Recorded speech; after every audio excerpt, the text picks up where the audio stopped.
बहुत औखा है मजमून गुरु नूं समझना समझाना, प्रभु नूं समझना समझाना। बहुत बारीक मजमून है, अति सूक्ष्म मजमून है, अति सूक्ष्म। इस वास्ते चोटी दा साइंटिस्ट भी नहीं पहुंच सकिया उत्थे जिथे एक भगत पहुंच जाता है। पंडित सूर छतरपत राजा, भगत बराबर और ना कोई। कोई सूरबीर, कोई छतरपति राजा, कोई चोटी दा ज्ञानी, कोई चोटी दा दार्शनिक ते साइंटिस्ट उत्थे नहीं पहुंच सकता जिथे भगत पहुंच जाता है, जिथे ब्रह्म ज्ञानी जो है पहुंच जाता है। तो मैं फिर अर्ज करा, दर घर की सौजी ना है, घर है परमात्मा, दर है गुरु। और दर घर नालों अलग नहीं होंदा, उसे नूं दर कहंदे ने जो घर दे नाल लगे होवे। ते घर दे च जाना है, दर दे चों लंघना पेगा। दर दे च लंघ के घर दे च प्रवेश मिलेगा। दो शब्द में कहां खुलासा फिर,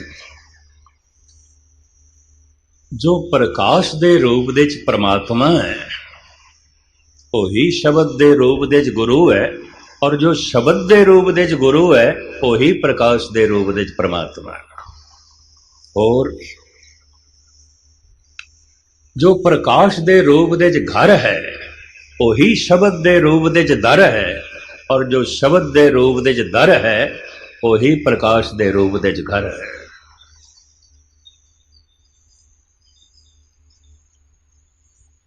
जो परमात्मा दे रूप दे च घर है वही गुरु दे रूप दे च दर है, और जो गुरु दे रूप दे च दर है वही परमात्मा दे रूप दे च घर है। नानक सो दे सिमरत बेद, पार ब्रह्म गुरु नाही भेद। पार ब्रह्म ते गुरु दे च भेद नहीं है। ते जे भेद ही नहीं है तो फिर दो नाम क्यों ने, ए गुरु ए प्रभु, ए परमात्मा ए गुरु है। अगर भेद नहीं, दोवें एक ने, तो फिर दोहां दा नाम एक होना चाहिए। दो नाम ने, दोहां दियां क्रियावां वख वख ने, तो फिर दो हस्तियां होनियां, दो हस्तियां नहीं है। नानक सो दे सिमरत बेद, पार ब्रह्म गुरु नाई भेद। पार ब्रह्म ते गुरु दे च कोई भेद नहीं। दर घर नूं लगे होया है, घर दर दे नाल जुड़े होया है। प्रभु गुरु दे नाल जुड़े होया है, गुरु प्रभु दे नाल जुड़े होया है। इंज दर घर दे नाल जुड़े होया है, घर दर दे नाल जुड़े है। सो दर कहा सो घर कहा। इस दर तक साडा तन जाएगा? कतई नहीं, कतई नहीं। तन जा ही नहीं सकता। निराकार दे देश ये आकार तन नहीं जा सकता। निरंकार दा देश जिहदा कोई आकार नहीं, चक्र नहीं, चिन्ह नहीं, रूप नहीं, रंग नहीं, ये तन नहीं जा सकता। तन तो इत्थे रह जाएगा।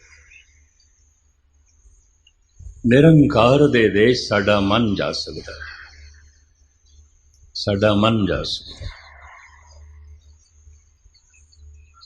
कारण ये मन आया भी सीधा, सीधे रूप दे निरंकार तो आया। इस वास्ते गुरबाणी कहती है, तन ते मिट्टी है, मिट्टी इत्थे रह जाएगी। मन जोत है, ये जोत दे जोत हो सकता है। मन तो जोत स्वरूप है, अपना मूल पछाण।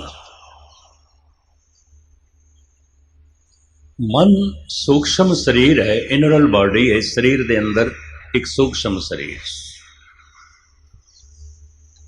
कई पुरुष इस ढंग नाल भी जींदे ने और इतनी उच्ची जिंदगी बतीत करते हैं, वक्ती तौर पर सूक्ष्म शरीर का संबंध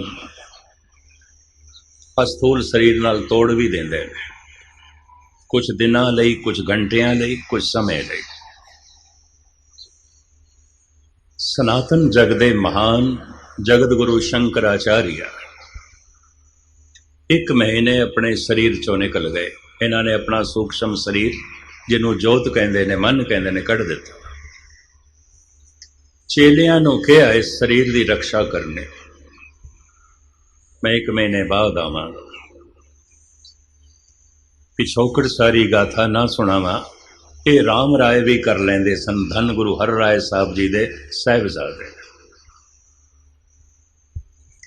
अपनी पत्नी नूं कहा मैं 7 दिन बाद आवांगा, मैं होर मंडलां दे जाना, मेरी देही दा ख्याल रखें, मेरे शरीर दा ख्याल रखें। राम राय मसंदा नूं मौका मिल गया, राम राय दी देही नूं अग ला दईए ते आपां खुद गुरु बने। ये विचकार रोड़ है, इनू हटाओ। अर्थी सजा लई, अर्थी कड्ढण लगे। राम राय दी पत्नी ज़ारो ज़ार रोंदी है, दुष्टो 1 हफ्ता तो उड़ीक करो, अज ते 3 दिन होए, मैनू कह गए ने 7 दिन बाद मैं आवांगा, उड़ीक करो। नहीं, ये मर गए ना, ये मर गए। बड़े उसने तरले पाए, बड़े उसने रुदन कीता, मसंदा दी ताकत ले गए शमशान घाट, अग ला दी, अद्धा शरीर जल गया, राम राय दा सूक्ष्म शरीर आया।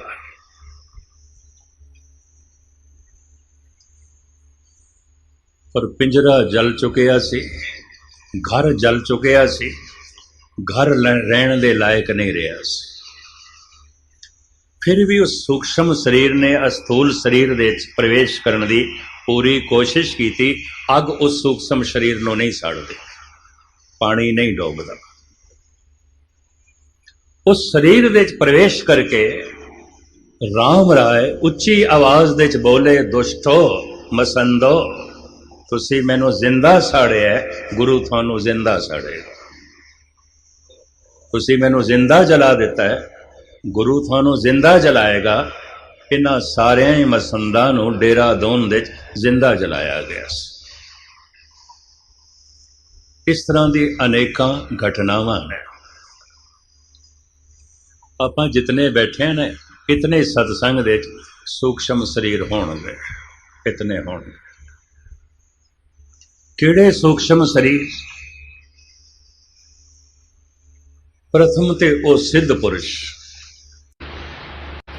जो इस अस्थूल देही दे किधरे भी होन, कि किसी सत्संग नूं मन भावदा वो देख लैन दूरों, तो इस शरीर नाल पहुँचना बड़ा औखा होवे, सूक्ष्म शरीर कढ़ लैंदे ने, पहुँच जाते। प्रथम। दूसरा, जिन्हां दी मौत हो गई, शरीर की मौत हो गई, यदि मौत ढेरी हो जाता है, मिट्टी हो जाता है, सूक्ष्म शरीर ना जलाया जाता है, ना ढेरी होता है। आम हालात दे शरीर की मृत्यु तो बाद सूक्ष्म शरीर 13 दिनों के अंदर किधरे ना किधरे गर्भ दे प्रवेश कर जाता है। हर वक्त मौत हो रही है, हर वक्त गर्भ दे प्रवेश करने की सहूलियत संसार दे मौजूद है। 13 दिनों के अंदर अंदर इस सूक्ष्म देही किधरे ना किधरे प्रवेश कर जाती। जो आम साधारण लोग ने, साधारण किसनों कहोगे? सच भी बोलते रहे, झूठ भी बोलते रहे, पुण्य भी करते रहे, पाप भी करते रहे, सत्संग भी करते रहे, कुसंगत भी करते रहे, चल के गुरबाणी की कथा भी सुनिए, गुरबाणी का पाठ भी करिए, गंदे गीत भी अलापीए। कदम अगे चलते रहे, कदम पिछे चलते रहे, ना अगे गए ना पिछे गए, उत्थे दे उत्थे इन्हां नूं साधारण कहते। ये 13 दिनों के अंदर किधरे ना किधरे गर्भ दे प्रवेश कर जाते। जिहड़े असाधारण, साधारण नहीं ने, असाधारण। असाधारण कौन? बड़ा भजन कीता है, बड़ा नाम जपे, बड़ी सेवा की है, बड़ी बंदगी की है, लेकिन मोक्ष गति तक नहीं पहुंच सके, दर तक नहीं पहुंच सके, घर तक नहीं पहुंच सके, रास्ते ही रह गए। दर दी समझ नहीं सी, समझ सी घर दी समझ नहीं सी, समझ सी, फिर क्यों नहीं पहुंचे? वाट लंबी है, पैंडा बिखड़ा है। तुसी आखोगे वो रस्ता केड़ा है, वो पैंडा केड़ा है? हुण मैं अर्ज करा, वो चलन दे नाल ही रस्ता बनता, उंज कोई नहीं, उंज कोई नहीं। दो पंक्तियां मैं थानू सरवण करावां। गुरमुख खोज अगम है ज्यों जल अंदर मीन फिरंदा, गुरमुख खोज अलख है ज्यों आकाशे पंख उड़ंदा। मच्छी जैसे पानी विच चलदी है, उहदे चलन नाल रस्ता बनदा है, उंज कोई रस्ता नहीं, कोई रस्ता। चलदी है ते रस्ता बनदा है, उंज नहीं है। पंछी आकाश दे जद उड़दा है, उड़दे ही मार्ग बनदा है, उंज कोई मार्ग नहीं है। गुरमुख अभ्यासी जैसे वाहिगुरु वाहिगुरु जपदा है, जपण नाल रस्ता बनदा है, उंज कोई रस्ता नहीं, कोई रस्ता। जपदे ही रस्ता बने। गुरमुख खोज अगम है ज्यों जल अंदर मीन फिरंदा। मच्छी चल पई, रस्ता बनदा गया। इन्हें जप आरंभ कर दिता है अमृत वेले, वाहिगुरु वाहिगुरु वाहिगुरु। कि जपना व्यर्थ नहीं जाएगा, एक तिल नहीं बनने गाले, व्यर्थ नहीं जाएगी, रास्ता बनेगा। ये गल वखरी है कि जीवन रस्ते च ही रह जाए या घर पहुंचे। जिहड़े चलते पे पर रस्ते च ही रह गए, घर तक ना पहुंचे, इन्हों असाधारण कहते हैं। ये साधारण लोग नहीं ने, असाधारण है। ये सूक्ष्म देही बहुत जल्द जन्म नहीं लेंदी। ये सूक्ष्म शरीर बहुत छेती गर्भ विच प्रवेश नहीं करता। क्यों? जितनी वाट इसने तय की थी है चल चल के, इतने ही संस्कारां वाली कोई मां होवे तां गर्भ विच प्रवेश करनगे, वरना नहीं। इस तरह की कोई मां होवे जिहड़े उन्हां कोल संस्कार ने चल चल के, जो उन्हां नूं अनुभव मिले है। दूसरे असाधारण कौन? जैसे 2.5 करोड़ बंदियां दा कातल है हिटलर। औरंगजेब अपने 3 भरावां नूं मार के, भतीजियां नूं मार के, अपने प्यो नूं जेल दे च पा के सिंघासन ते बैठा है। ये काम कोई ओ कर सकता है जिहदे कोल दिल नहीं, पत्थर होवे, दिमाग ना जड़ होवे, मनुख ना वैशी होवे, दरिंदा होवे, ओ कर सकता है। भतीजियां नूं भी मार दो, भरावां नूं भी मार दो, बुढ़े प्यो नूं भी जेल दे तड़पा के मारो। वड्डी भैन जहां आरा आई, उन्होंने जद पता चलिया कि दारे नूं भी मार दिता है। सुनिया सी उसने पहले शुजा नूं मार दिता है, मुराद नूं मार दिता है, पर जद हुण पता चलिया दारे नूं भी मार दिता है। दारा बड़ा नेक तबीयत इंसान सी, दानी मिजाज सी और ज्ञानी सी, शायर सी, कवि सी, विद्वान सी, सूफी फकीरां दी ज्यादा संगत विच रहिंदा सी। फकीर तबीयत इंसान सी। जहां आ रहा है वड्डी भैन इस बिराह नाल बड़ा प्यार करदी सी और बड़ियां दुआवां देंदी सी। तो खुदा दे मार्ग ते चले हैं, खुदा तेनू अपने घर तक पहुंचावे, तेनू पूरे बोध हासिल होवे। पर जद पता चलिया, बड़ी बेदर्दी नाल औरंगजेब ने दारे नूं भी कतल कर दिता। रोंदी हुई आई औरंगजेब कोल। पहले ते बड़ी ताड़ना की थी, मूर्खा तू ये की कीता, मासूम बेरा, खुदा तरस बेरा, खुदा शनास जो सी और बड़ा फैज दिल बंदा, फयाज दिल बंदा, बड़ा दानी मिजाज दा। तो उन्होंने भी मार दिता है। कहने अंदर इतना जोश आया, जहां आरा ने हथ चुक लिया औरंगजेब नूं मारन वास्ते। ये तो की कीता? औरंगजेब ने उसे वक्त उसकी गुत पकड़ी घसीट के लै गया। जिस कमरे दे च प्यो बंद सी नाल दे कमरे च ओनू बंद कीता। 7 साल विचारी जेल दे च रही। ये काम कोई वो कर सकता है जिहदे कोल दिल नहीं पत्थर होवे, जिहदे कोल दिमाग नहीं सिर्फ जड़ भूसा होवे। कुछ भी नहीं, कुछ भी नहीं। ऐसे मनुखों का जल्दी जन्म नहीं आता। हिटलर जैसिया का जल्दी जन्म नहीं आता। हरनाकश जैसिया का जल्दी जन्म नहीं आता। कितना मूड, कितना चेत पशुओं को मात कर गया। 7 साल के प्रहलाद नूं, मासूम बच्चा है। हरनाकश कहता है तू जपया कर जल हरनाकश थल हरनाकश, ताकि तेनों वेख के और बच्चे भी जपन कि असी निरंकार करके दुनिया दे जाने जाइए। निरंकार होने की तौफीक मनुख नूं निरंकार ने दिती है। ध्यान नाल सुनना। निरंकार होने की उमंग ते तड़प भी मनुख नूं दिती है। मनुख ऐसा जीवन चाहता है जिहदे च मौत ना होवे। ऐसा जीवन केवल परमात्मा कोल है जिहदे कोल मौत नहीं। मनुख ऐसा रस चाहता है जो कदी बेरस ना होवे, तो ऐसा महारस ते परमात्मा ही है। मनुख ऐसा सुख चाहता है जो कदी दुख दे च ना बदले, ऐसा सुख ते केवल परमात्मा। मनुख ऐसी शक्ति चाहता है जो कदी कमजोरी दे च ना बदले, उस महाशक्ति का ना ही ते परमात्मा है। और की है? मनुख परमात्मा होना चाहता है, होना चाहता है।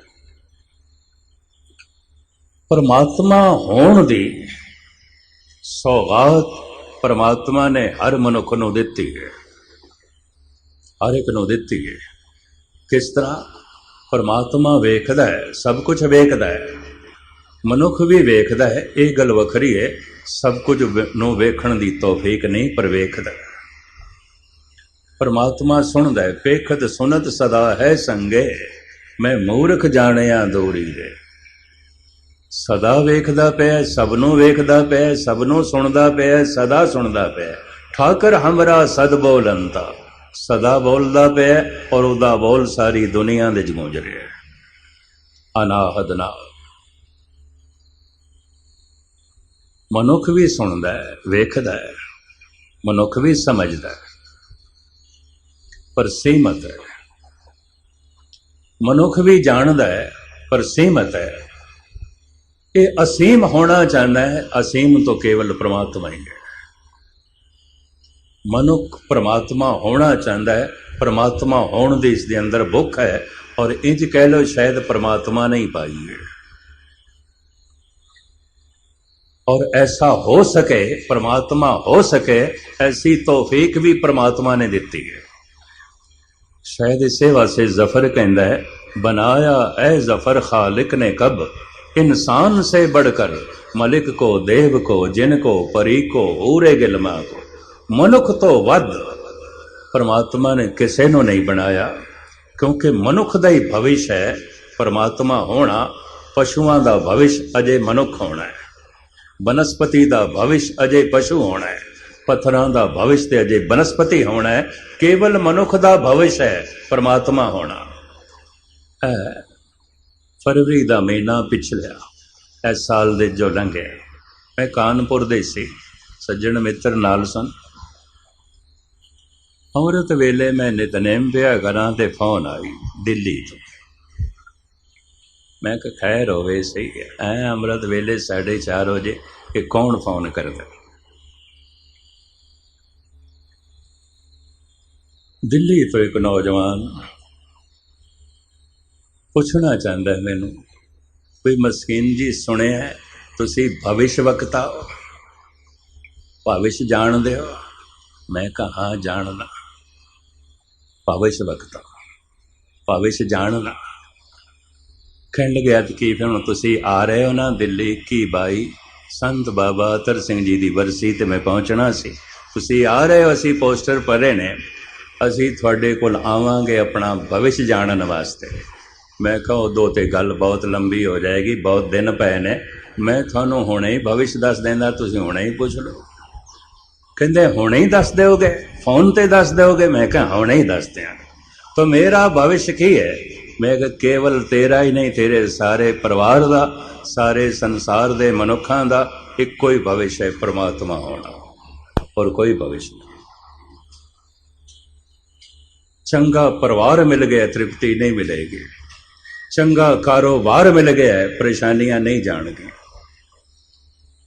बड़ी धन संपदा मिल गई, रहन नूं उच्चा महल मकान मिल गया, बेचैनी नहीं जाएगी, बड़ा बैंक बैलेंस हो गया, नोटां दे अंबार लग गए ने, व्याकुलता नहीं जाएगी, दुख नहीं जाएगा, दुख नहीं जाएगा, बेचैनी नहीं जाएगी, परेशानी नहीं जाएगी, चिंता नहीं जाएगी। ये सब कुछ उदों मिटणगे जिस दिन परमात्मा मिलेगा, उस तो पहले नहीं। दुख भी बनिया रहेगा, संताप भी बनिया रहेगा, की होया तू चोटी दा धनवान हो गया, दुख भी बनिया रहेगा, चिंता भी बनी रहेगी, की होया तू दार्शनिक ते फिलासफर हो गया, दुख भी बनिया रहेगा, कलेश भी बनिया रहेगा, की होया तू बहुत बड़ा शक्तिशाली राजनैतिक हो जाए, धनवान हो जाए, की होया तेरा महल उच्चा हो गया, मकान बहुत बड़ा हो गया, दिल की व्याकुलता नहीं जाएगी। ये सब कुछ उस दिन मिटेगा जिस दिन तो परमात्मा हो जाएगा। हर जन ऐसा चाहिए जैसा हर ही होए। भगत कबीर ऐलानिया कहते ने, बिगड़ियो कबीरा राम धोआई, साच भयो अन कते न जाए। कहता संतां दी संगत दे आपां ऐसे तब्दील होए, की हो गए, सच हो गए। हुण सच ते परमात्मा है, तो कबीर कहते होवेगा परमात्मा सच, आपां भी सच हो गए।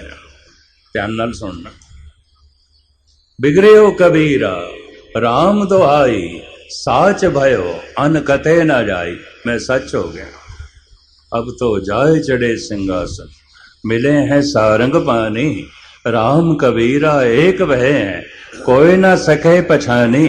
मैं कह सारे मनुखों का एक कोई भविष्य है, राम हो जाना, भगवान हो जाना, परमात्मा हो जाना।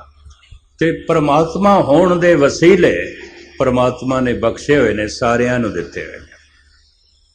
सीमत ने ये असीम हो सकते ने, उन्होंने याद कर करके। किवें उसनों याद करिए? पहले दर तक पहुंचीए, फिर दर नहीं घर दे प्रवेश करा देना।